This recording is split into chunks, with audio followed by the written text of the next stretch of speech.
Good morning, my name is Jennifer Lewis, and I'm here to present my capstone on treatment non-adherence in the early stages of schizophrenia. I'd like to start off with key terms for the presentation. Adherence. Adherence is the extent to which a person's behavior, taking medication, following a diet, or making healthy lifestyle changes corresponds with agreed upon recommendations from a healthcare provider. Medication adherence is when a patient is taking their medication at least 75% of the time, and also the patient's conformance with the provider's recommendation with respect to timing, dosage, and frequency of medication taking during the prescribed length of time. Also, definition of early phases of the illness is within the first year after diagnosis of schizophrenia.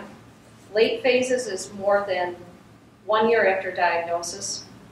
Holistic care is engaging and developing the whole person, including the physical, emotional, mental, and spiritual well-being.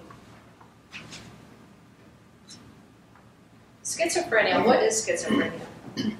Schizophrenia is a chronic brain disorder that affects 1% of the population in the United States. There are many misconceptions with schizophrenia. Schizophrenia is not synonymous with split personality or multiple personality disorder. Most people with schizophrenia are not dangerous or violent. It's another misconception. The majority of them are not dangerous or violent. Also, the majority of them are not within the homeless population or live in hospitals. Most schizophrenics can live a pretty normal life. They can live with their family, they can live alone, they live in group homes, they can live out in the community. I want to talk about when onset of schizophrenia is early adult onset. For males, symptoms usually appear in the early 20s, and females, they appear in the late 20s and early 30s. For exhibiting symptoms, when a patient's having active symptoms of the illness, symptoms can include delusions, hallucinations, trouble with thinking and concentration, and lack of motivation. As with any illness, the severity, duration, and frequency of symptoms can vary. With schizophrenia, the incidence of the severe symptoms that I just talked about often decrease during a patient's lifetime. I want to explain the three categories of symptoms: positive, negative, and cognitive. Positive symptoms are when a patient is having hallucinations, auditory or visual. They're seeing things or hearing things that aren't real, that aren't there, but they're real to them. Paranoid delusions, exaggerated or distorted perceptions, beliefs, and behaviors. For negative symptoms are the loss or decrease in the ability to initiate plans, inability to speak, inability to express emotion or find pleasure. Cognitive symptoms are confused or disordered speech, memory problems, trouble with logical thinking, difficulty paying attention, and making decisions. These symptoms can they can have all three symptoms, or they might have one or two symptoms. What makes the symptoms worse is when a patient stops taking their medication, use of alcohol or illicit drugs, and a stressful situation. If they have increased stress, these symptoms can be exacerbated, can come out more. On to the causes of schizophrenia. Per the research, causes are biological and environmental. The biological and environmental factors play a role in the onset and the course of the disease. Scientists don't know which factors produce the illness. There is also the hereditary basis and a genetic predisposition as the disease is found to run in families. For the cure, there's no current cure for the illness, for the disease. There are treatments available that reduce the intensity and frequency of symptoms. Those treatments are medications and psychotherapy. They help some people live productive and rewarding lives, but with people still following their treatment, they still can struggle day to day. Recovery is reached, and recovery is manageable of this illness when recovery can be achieved when a person is able to manage their illness. Schizophrenics can lead a productive and rewarding life.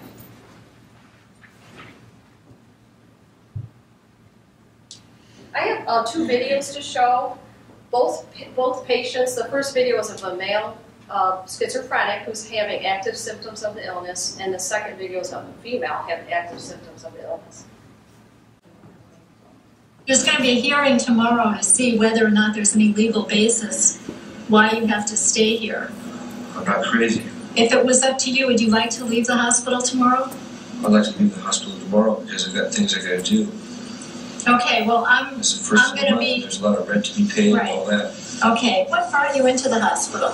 I turned myself in at 5150 because I felt like killing myself. Okay, so you came here voluntarily. Mm-hmm. So I could stop from killing myself. And what was going on that you felt like killing yourself? It was 3 o'clock in the morning. I couldn't sleep. All the same thoughts kept racing through my mind over and over and over again. I just wanted them to stop. Period. Then I thought, well, if I kill myself, I'll stop thinking. Then I thought, well, that isn't too good of an idea either because you've got friends and people around you who love you. So I stopped that thought. Then I said, well, who am I going to call? And I called up Ghostbusters. I mean, no, that came out wrong. It's a joke. I didn't call Ghostbusters. I called a Crisis Intervention Center and talked to them on the phone. They said there was nothing they could do for me for one night. So I wound up here by ambulance. Paid ambulance to take me. Okay. Because the Crisis Intervention couldn't do anything for me. Have you ever made any suicide attempts? Oh, yeah, I have. A couple of them when I was 19. Okay. Are you usually able to ask for help when you start feeling like that? No, I was never able to ask for help before. Okay, so this is a new thing. You're coming into the hospital. Okay. Yeah, the way I came in here is unlike any other way I've ever come into a hospital. Asking people to please help me so I do not kill myself. That's all the questions I have for right now. Can I go back in now? Yeah, I'm getting very uncomfortable out here. I think somebody might be trying to shoot me.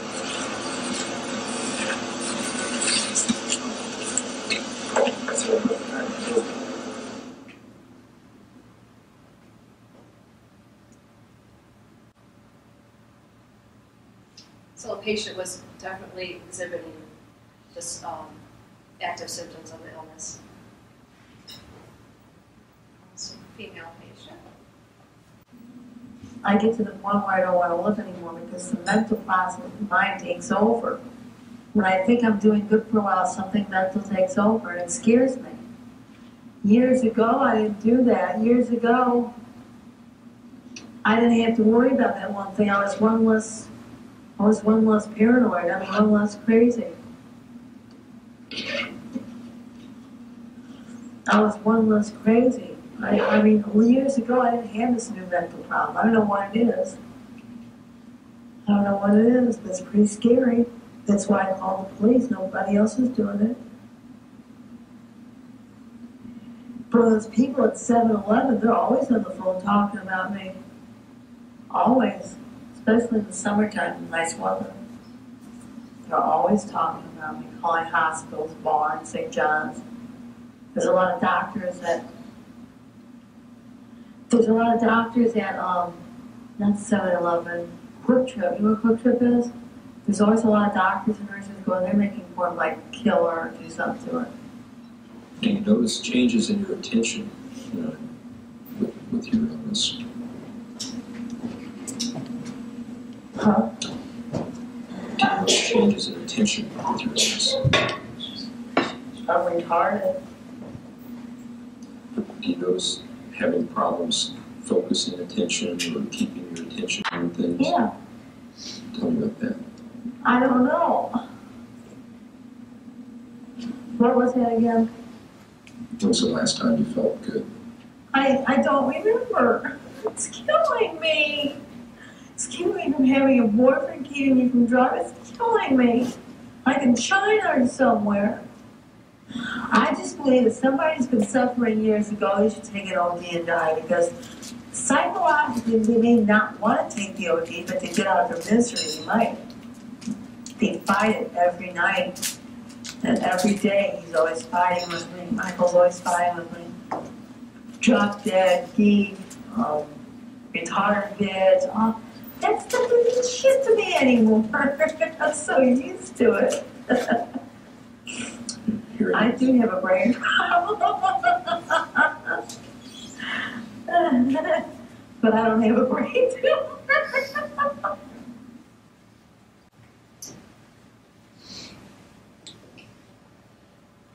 So learning objectives from this presentation, the learner will be able to discuss the common issue of treatment non-adherence in schizophrenic patients, explain and identify the various reasons for non-adherence and the associated differences in the early and later stages of the illness, identify the importance of improving non-adherence due to the related poor patient outcomes and effects on nursing care, discuss the patient's perception of treatment, what they want from treatment, and also list the recommended treatments to improve adherence.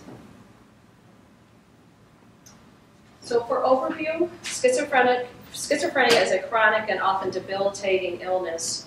The reason I chose this topic is that because I'm a psychiatric nurse. I've worked the last 4 years in inpatient mental health with adults. I've taken care of a lot of schizophrenic patients that don't adhere to treatment, and they end up coming back in the hospital over and over and over. Repeated hospitalizations, repeated relapses of the illness. And one of the main reasons is they're not following the treatment recommendations from their doctor. So it's very hard to see them struggle. And I feel that we need, per the research, we need better treatment for these patients so that they can adhere to treatment. Treatment non-adherence is an ongoing concern, and better management of this illness is needed. For background, schizophrenia is a chronic mental illness. It affects a patient every day, affects their overall well-being, affects their ability to function at home, at work, and in the community. Illness management is very challenging to the providers. The reasons are because of the common occurrence of treatment non-adherence, especially in the early stages of the disease. Identified reasons that patients are non-adherent is poor insight into their illness, complaints of medication side effects, co-occurring substance abuse. There's a high rate of patients that have, with schizophrenia, also have problems with substance abuse. Inadequate therapy, the complaints of poor patient and provider relationships, and the stigma of mental illness. Also, past and current treatment is ineffective. Per the research, what I found is that the past and current treatment isn't ineffective. It's more of a reactive approach, focusing on symptom management and minimizing patient side effects. And currently, there is not a standard treatment plan for providers to follow to help the patients. Identified problem. Providers struggle to support these patients because of the high rates of non-adherence. Non-adherence rates in the early stages of the illness is 59%. Non-adherence in later stages is over 50% of the patients. This is concerning because it leads to poor patient outcomes. Poor patient outcomes would be illness relapse, rehospitalizations. Also, their patients are at an increased risk of suicide if they're not adherent to treatment. Also, self-harming and violent behaviors are increased. And for particularly patients that stop taking their medications, causes an increase in their auditory and visual hallucinations, paranoid thought, and delusions. The PICO statement, the population is patients in the early stages of schizophrenia. The intervention would be a holistic education program. The comparison is there's not a program now, there's no standard program that exists. The outcome would be improved treatment adherence as evidenced by a patient is taking their medications, and then they are attending appointments and are better engaged in treatment. Also, there would be the outcome of decreased illness, relapse, and decreased hospitalizations.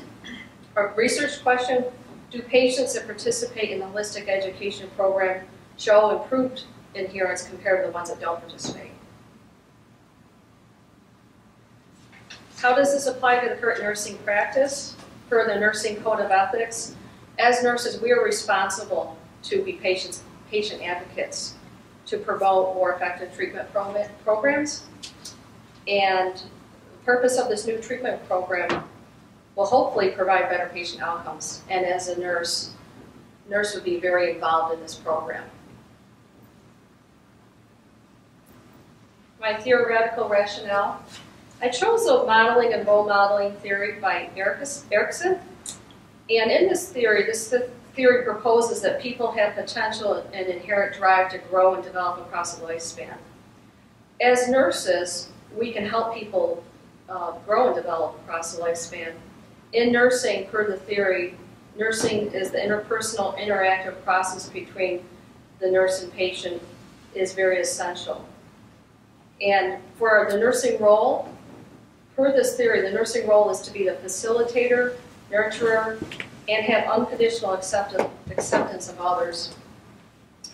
And hopefully, a good nurse-patient relationship will help a patient achieve optimal growth, health, and well-being. For my literature review, I completed my review through Rationale database. My search terms were non-adherent, schizophrenia, early stages, late stages, and treatment. I started with about 30 articles, and I condensed it down to 10. I reviewed 10 articles that particularly reviewed non-adherence and the parts of non-adherence of existence of non-adherence, the reasons for non-adherence, and the recommended treatment. For my 10 articles, the two of them address the reasons in all stages of the disease, 3 address the reasons in early stages, and the last 5 address patient's perception and treatment recommendations. So the articles were divided into 4 categories, and my first category was studies that examined non-adherence in all stages of the illness. And the common theme that was found was that the majority of our patients are partially non-adherent. At some point in their treatment, patients are going to be partially non-adherent. The repeated reasons throughout the studies was the complaints of medication side effects, the occurrence of co-occurring substance abuse, complaints of poor provider relationships, patients being at a young age, poor access to psychiatrists, and lack of social supports. For my studies that examined adherence in the early stage of the illness, the common theme was very different from in all stages of the illness. Different reasons than in later stages, and they were the finding of negative attitudes towards taking medications, lack of illness insight, need for peer acceptance and avoiding social rejection. Trust and attachment issues were identified. Many of the patients had problems with trust and attachment, which led to poor provider relationships. They had a hard time relating to their providers. The new identified reason was lack of social supports from family and friends and also from the providers. And for the studies that examined patients' perceptions of treatment and what they wanted, the common themes was clearly that they want active involvement in their treatment. They want their goals, treatment goals, to be focused on what they want, what they need to live day to day. They also want individualized learning. They feel that individualized learning needs are important. And also, clearly, the nurse-patient relationship is very important to them and essential for them to get better. They want improved emotional support. They are hoping to have better relationships with the providers and better access to therapies. And lastly, the studies that examined treatment recommendations to improve adherence. The common themes found was that the combination of psychosocial, educational, and pharmacological is the best treatment to improve adherence. And also a combination of education materials were more effective. Also, the medication therapy remains the standard of care for treating schizophrenics, medication along with therapies. But medication is clearly still needed by most schizophrenics. The combined treatment has been proven to reduce relapse rates and rehospitalizations. The significant issues found was the occurrence of poor medication monitoring and management of adverse side effects. There's unmet health needs and limited access to quality health care, causing poor medical outcomes for schizophrenics. Also, there's inadequate patient teaching regarding healthy lifestyles and medication management. For summary and conclusions on my review, strong evidence supports evidence of continued treatment non-adherence. The reasons are very different between the later and early stages of the illness. And also, the patient's perceptions of their treatment, what they want, are very apparent and important throughout the literature. The treatment recommendations for improved adherence. Evidence supports the need for the collaborative psychosocial, educational, and pharmacological interventions. Those 3 components are very much needed. The current and past treatment is inadequate to improve adherence rates. It's more of a reactive approach focusing on symptom management, trying to manage the patient's active symptoms and trying to minimize medication side effects. My strength of evidence, 2 of my articles were at level 1 evidence, and those articles focused on treatment recommendations. 2 of my articles were at level 2 evidence, and I had 5 at level 4 and I had 1 at level 6. For my literature review strengths, weaknesses, and gaps, the strengths of the review was the finding of compelling, strong evidence of the need for a holistic treatment program. The evidence clearly described and supported the issue of non-adherence. Non-adherence is very common amongst schizophrenics, and it will continue in some aspect of their treatment, but we really need to reduce the rates of non-adherence. It also emphasized that non-adherence awareness is crucial. It's crucial for people to be aware that these patients are not adherent to their treatment and should be a priority in all treatment programs. The weaknesses of the studies were small sample sizes, self-reported questionnaires, and that participants were recruited by case managers in one study, which could have altered the results. The gaps of the review, there was lack of patient teaching regarding long-term risks of non-adherence, very limited discussion regarding the cognitive effects of non-adherence, and the stigma of mental illness was hardly mentioned. It was very limited how it affects adherence. My conclusions, past and current treatment is ineffective to improve adherence of schizophrenics. The recommended treatment is a holistic model of care with your 3 components of education, medication, and psychotherapy. The program should be implemented into all healthcare areas, private practices, outpatient clinics, inpatient hospital sites. And it's also supported by the model and role modeling nursing theory. In this theory, the nurse is very involved. The nursing role is guided by principles of facilitation, nurturance, and unconditional acceptance of every patient that comes into the program. This model has shown to improve treatment adherence, subsequently providing a better quality of life for these patients. My recommendations, I have 3 recommendations. Recommending a holistic treatment program with 2 studies with level 1 and 2 studies with level 2 evidence support this, which would include pharmacological, educational, psychosocial components. The team would involve, but not limited to, nurses, psychiatrists, psychologists, the therapists, social workers, the patient's family, the patient, primary care providers.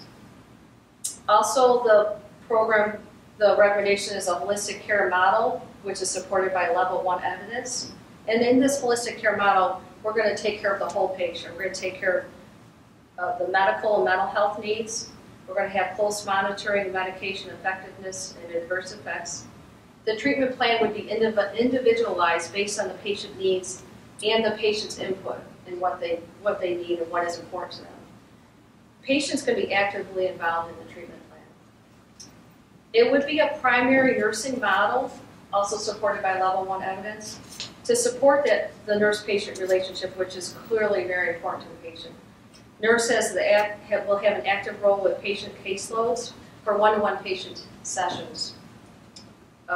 In the sessions, the nurse could promote healthy lifestyles and provide education on medications. Also, she could do health screenings at the initiation of the program and regular monitoring throughout. Nurse would also be involved in collecting demographic data and obtaining informed consents. The different treatments, maybe for a new medication, a new treatment, that we would need to get informed consents from the patient, and the nurse could be put very involved with that. Also, she could be involved in motivational interviewing. Also, she could run a peer or patient support group and medication monitoring.